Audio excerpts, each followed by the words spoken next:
Hey guys, so in this video, I want to talk about a few important points on buying a ruler. And so this probably applies for a lot of people, a lot of students, and a lot of professional users who actually depends on a good set of rulers for daily tasks. For me, I just started doing leather crafting, and I started out with a super cheap free ruler, basically, that's included in my leather crafting kit that I bought. Um, and so I've used it for about a little more than a week, and I just cannot stand this cheap ruler. It's so bad.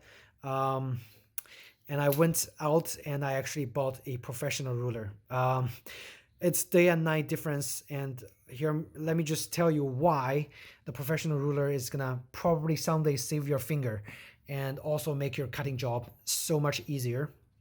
So to start off, the cheap ruler, as you can see how thin the cheap ruler is, it's like super thin. Um, and when you lay it on the cutting mat, there's basically no raised parts, so it's very hard to make a cut. So maybe for marking it's okay. If you're using a pen, yeah, the pen probably not gonna jump on top of the ruler. But if you're using a knife or if you're using a rotary cutter, it's very hard to cut, because in actually during this 1 week of use, I actually had a few instances that my knife actually jumped on top of the ruler. My finger was very close to the ruler, and imagine if it actually run through my finger, it's off. I'm gonna have my flesh cut off by very sharp knives. And same thing with a rotary tool. I was doing my cuts, and because it's so thin, my rotary tool actually ran on top of the ruler, actually damaged some edge of my rotary tool. It's basically, steel on steel, very bad for your tools, especially for your knife. Okay, the ruler was fine, the knife was not. So that's a horrible part about a cheap ruler. It's thin. It doesn't raise tall enough to give a good clearance for clear cutting. Okay, it's okay for just marking with a pen, not okay for cutting at all. So compared to a professional ruler, by the way, this is a ruler made by a company called, it's hard to pronounce, Staedtler, maybe Staedtler, German company maybe, and their trademark, I think it's called Mars. So this is a Mars professional ruler, 12-inch long. So this thing, because it's got a nice anti-slippery crock backing, first thing first, it doesn't slip around, so much less chance of you cutting yourself. Second thing, look at the clearance. It's much more raised above the cutting mat. Okay, it gives a much better clearance, so your cutting tool is not gonna run through, it's not gonna jump on top of the knife, the ruler, that easily. So right off the bat, much safer for cutting. Okay, same thing with knife. It's not gonna jump onto the top by accident. Over here, it's super easy. Okay, oh my god, it's so dangerous. So that's the first point, which is the safety of cutting stuff. Second point, okay, I didn't show you guys the thickness of the metal. So the metal itself is already much thicker compared to the cheap ruler over here. So again, build quality wise, way better. Second thing is the unit. If you're using this ruler for a long time, the professional ruler is going to last you much longer, even if the paint wears off. Why? Because the professional ruler actually has those numbers etched. As you can see, those numbers are actually deep inside. The paint are deep inside there. Even with the unit markings, did you hear the sound?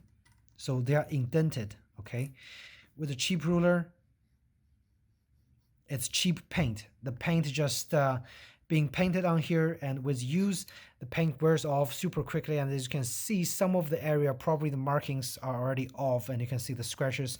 With the scratches, the markings run off very quickly. Okay, so cheap quality over there, and that's a price you paid. This ruler is about, I think, $3-4, and this ruler is only $7. It's a no-brainer. Just get the professional ruler. You're not gonna regret it, and you're gonna instantly regret buying the cheap ruler for sure. Um, so the marking is gonna wear off, and the very third thing that I want to say is um, the quality, the starting point on on the cheap ruler is just horrible. There's no marking on the starting point. You don't even know where it starts, especially on the inch part. Okay, so on the thin centimeter, on the metric part, I mean it's okay. It starts from the zero at the edge of the ruler.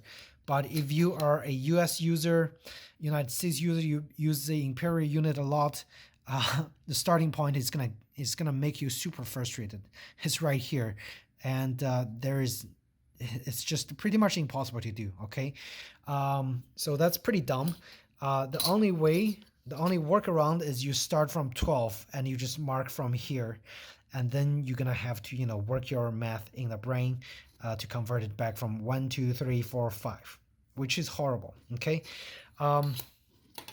over here it's dual unit on the professional ruler, and the starting point over here is actually for the metric unit. So the metric starts at 0 over here, and unfortunately for the inches, it ends at 12 precisely over here.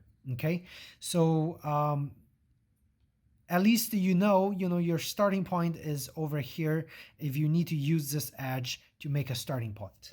On the inch part, the good news is on the inch it starts the 0 from over here, and it's got a very precise stopping point. The 0 point is right here, so you can start at a very nice clean 0 if you use the imperial units. Okay, so that's the difference between a cheap ruler and a professional ruler. My advice, go with a professional ruler. It's a no-brainer. It's gonna save yourself, it's gonna save your finger, it's gonna save you so much trouble.